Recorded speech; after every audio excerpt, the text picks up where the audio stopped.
मैं स्वयं लेके जाऊंगा अपनी बहन को विदा करने के लिए।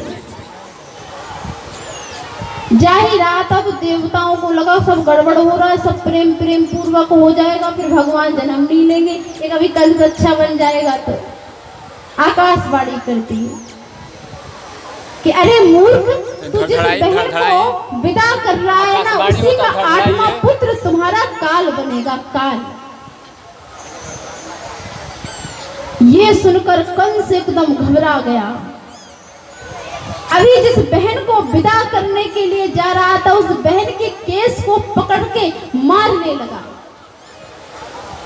कि ना रहेगी बहन, ना होगी संतान, और ना मुझे मारने वाला मेरा शत्रु पैदा होगा। आज जब मारने लगा तो वसुदेव ने रोक लिया। अरे क्या कर रहे हो, स्त्री को मारना सबसे बड़ा अपराध है।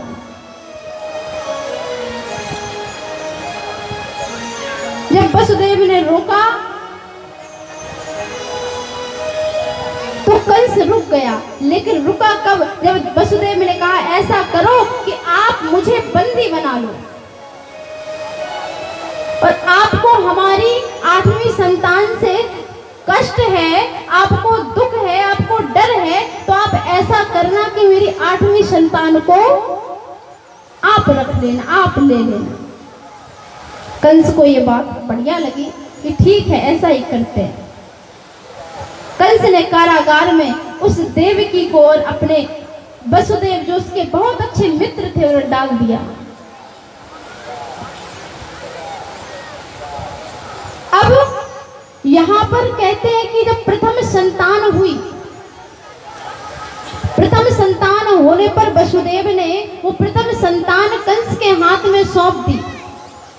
लेकिन कंस दयालु बन रहा है। कंस ने कहा देखो मुझे पहले संतान से क्या मतलब, अपनी पहली संतान अपने पास रखो, मुझे तो केवल आपकी 8वीं संतान से मतलब है, मुझे तो केवल आपकी 8वीं संतान चाहिए। लेके चले गए। अब नारद जी को लगा फिर से सब कुछ गड़बड़ हो रहा है लगता है, तो फिर से पहुंच गए। बोले आपने वो संतान छोड़ दी? बोले हाँ, क्या करना है, 8वीं संतान से मतलब है। बोले ये बताओ, गिनती आगे से पढ़ो तो लास्ट का 8 होता है, और पीछे से पढ़ लो तो पहला 8 होता है। क्या पता ये पहली संतान ही 8वीं संतान हुई तो? अब तो डर गया। बोले हाँ सही बात कह रहे। कारागार में गया, पहली संतान को लिया और पत्थर से ऐसा सिर मारा कि पहली संतान समाप्त हो गई। ऐसे ही उसने 6 संतानों को मार दिया। 7वीं संतान जब गर्भ में आई तो 7वीं संतान को माया के द्वारा जो उनकी पहली पत्नी थी रोहिणी, उनके गर्भ में स्थापित कर दिया। अब समय आया 8वीं संतान का, जो स्वयं भगवान आने वाले हैं। जब 8वीं बार गर्भ धारण किया तो देवकी मैया के चेहरे पर ऐसी चमक है कि मानो सूर्य चमक रहा हो। कारागार में ऐसा उजेला आ गया जैसे स्वयं सूर्य देव चरणों में बैठे।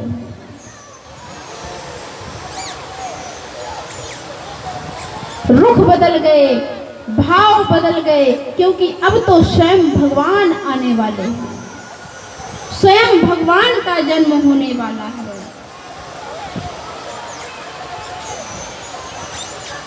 इधर जब कहते हैं कि रात के 12 बजे भगवान सीधा नहीं आए, गर्भ से नहीं आए, भगवान प्रकट हुए।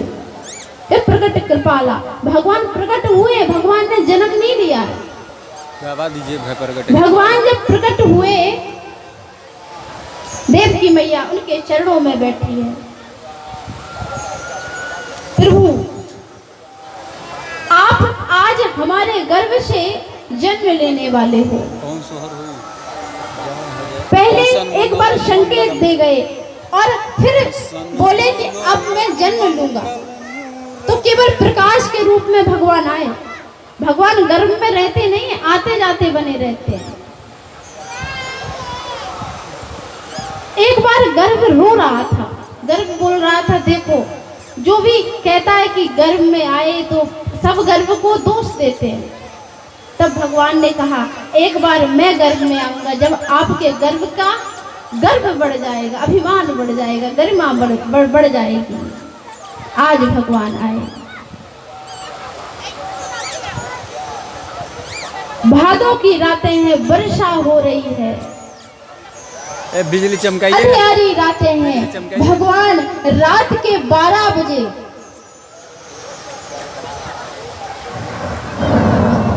जन्म लिए। बोलिए बाल कृष्ण भगवान की जय। भगवान का जब जन्म हुआ, वर्षा जोरों से हो रही थी, बादल फटे जा रहे थे, मानो कि स्वयं वर्षा भगवान के चरणों को पखारने के लिए आ रही है।